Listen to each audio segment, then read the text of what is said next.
காசா grand வழங்கும் கல்யாண மாலை விழாக்கால பட்டிமன்றம்.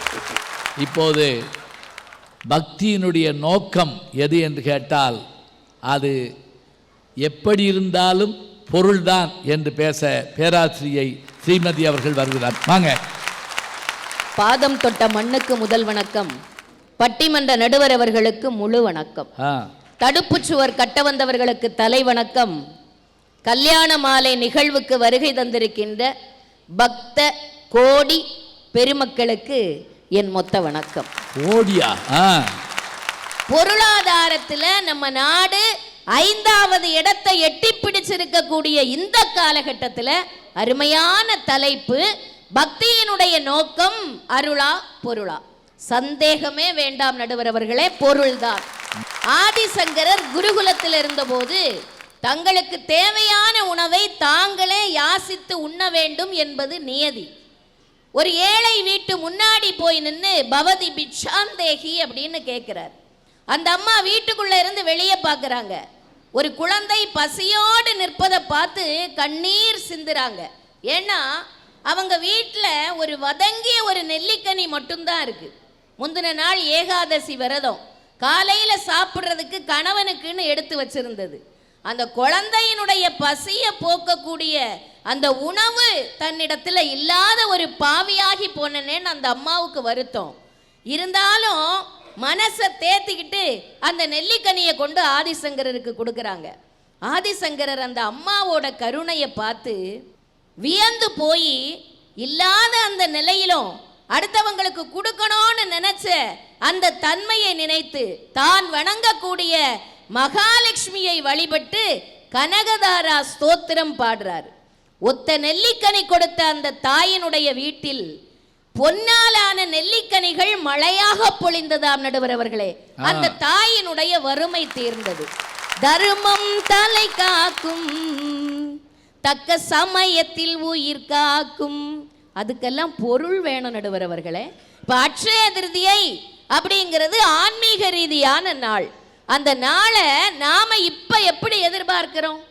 தங்கம் வெள்ளி வாங்கி குவிக்கக்கூடிய ஒரு நாளாகவே எதிர்பார்க்கிறோம்னு சொன்னா, அதுவும் அட்சய திருதி அன்னைக்கு ஒரு கிராம் தங்கம் வாங்கினா கூட போதுமா, ரொம்ப நல்லதான். யாருக்கு?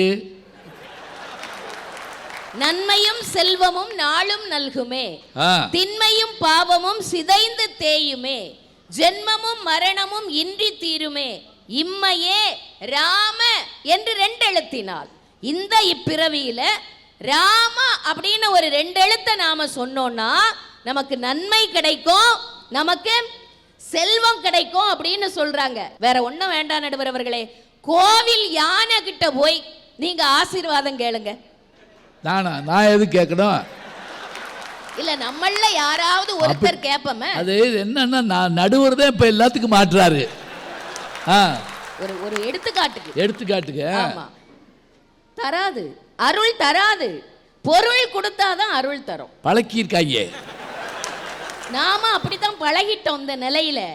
இப்ப மகாலட்சுமி போட்டோ இல்லாத வீடு உண்டா நடுவர் அவர்கள்? அதெல்லாம் கேளுங்க, இந்த வீட்டுல இருக்கும்.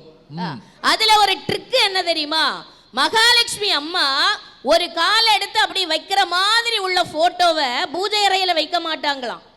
தலைவாசல்ல அந்த கால்ல உள்ள இருந்து அந்த அம்மா வெளியே இருந்து உள்ள வர மாதிரி வைப்பாங்க. பூஜை அறையில அப்படி ஜம்முன்னு உட்கார்ற மாதிரி போட்டோ தான் வைப்பாங்க. அவ நிலைய அங்கே இருக்கணும், அங்கிட்டு இங்கிட்டு போயிடக்கூடாது. இனி வேற என்ன போட்டோ வைக்கிறீங்க?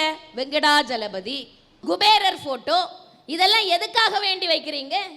வீட்டுக்குள்ள விளக்கேற்றி வச்சுக்கிட்டு என்ன பாட்டு பாடுறாங்க? திருவிளக்கை ஏற்றி வைத்தோம் திருமகளே வருக, குலம் விளங்க எங்கள் வீட்டில் கொலு இருக்க வருக, அலைமகளே வருக, அண்டர்லைன் பண்ணுங்க, ஐஸ்வர்யம் தருக. அருள் தரல, ஐஸ்வர்யத்தை கேட்கிறோம் நடுவர் அவர்களே. நான் சொல்றதை விடுங்க.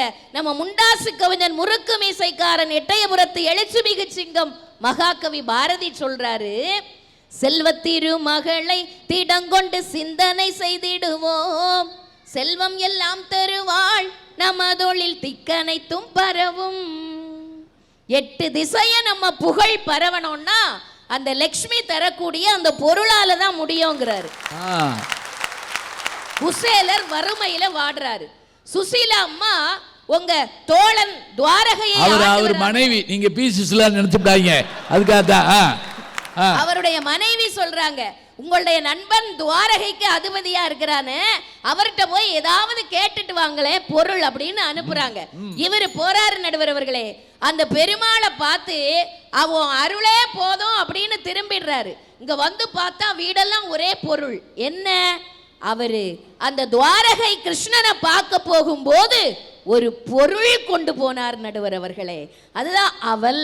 கந்தை துணில கடவுளை பார்க்க போனால் கூட என்னை பார், என் அழகை பார்னு வெறுங்கைய வீசிக்கிட்டு போக கூடாது நடுவர் அவர்களே.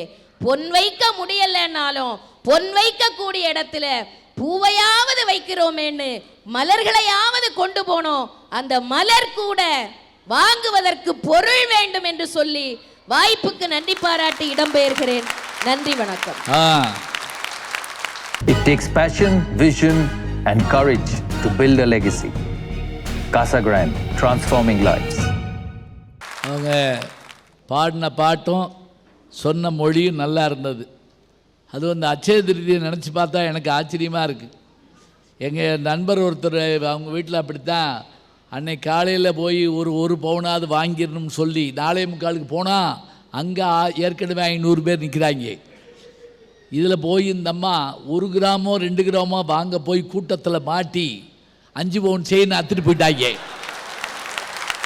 அப்புறம் அந்த கணவர் சொன்னார், அவனுக்கு அச்சய திருதியை யாருக்கு அந்த செயின் அத்தான்ல யாராவது ஒருத்தருக்கு தானே, எங்கிட்ட பலன் கிடைக்குதா இல்லையா சொன்னாங்க பாருங்க. என் நண்பர் கமலஹாசன் அவர்கள்ட்ட ஒரு முறை பாலச்சந்திரை பற்றி கேட்டாங்க. பாலச்சந்தர் அவர்களை பற்றி சொல்லுங்க.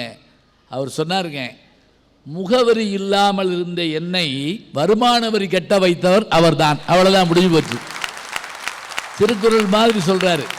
அப்ப எல்லா அடியார்களும் அருளை நோக்கியெல்லாம் பாடலை. அவங்க எல்லாம் என்னங்க, தனம் தரும் செல்வம் தந்திடும் இதானே சொல்றாங்க. எல்லாம் எங்களுக்கு வேணும்னு கேட்குறப்ப பொருளை நோக்கித்தான் கேட்குறாங்க. பொருள்தான் இறைபக்தியினுடைய நோக்கமாக இருக்கிறது என்று மிக அழகாக அவர்கள் பாடியிருக்கிறார்கள், பேசியிருக்கிறார்கள்.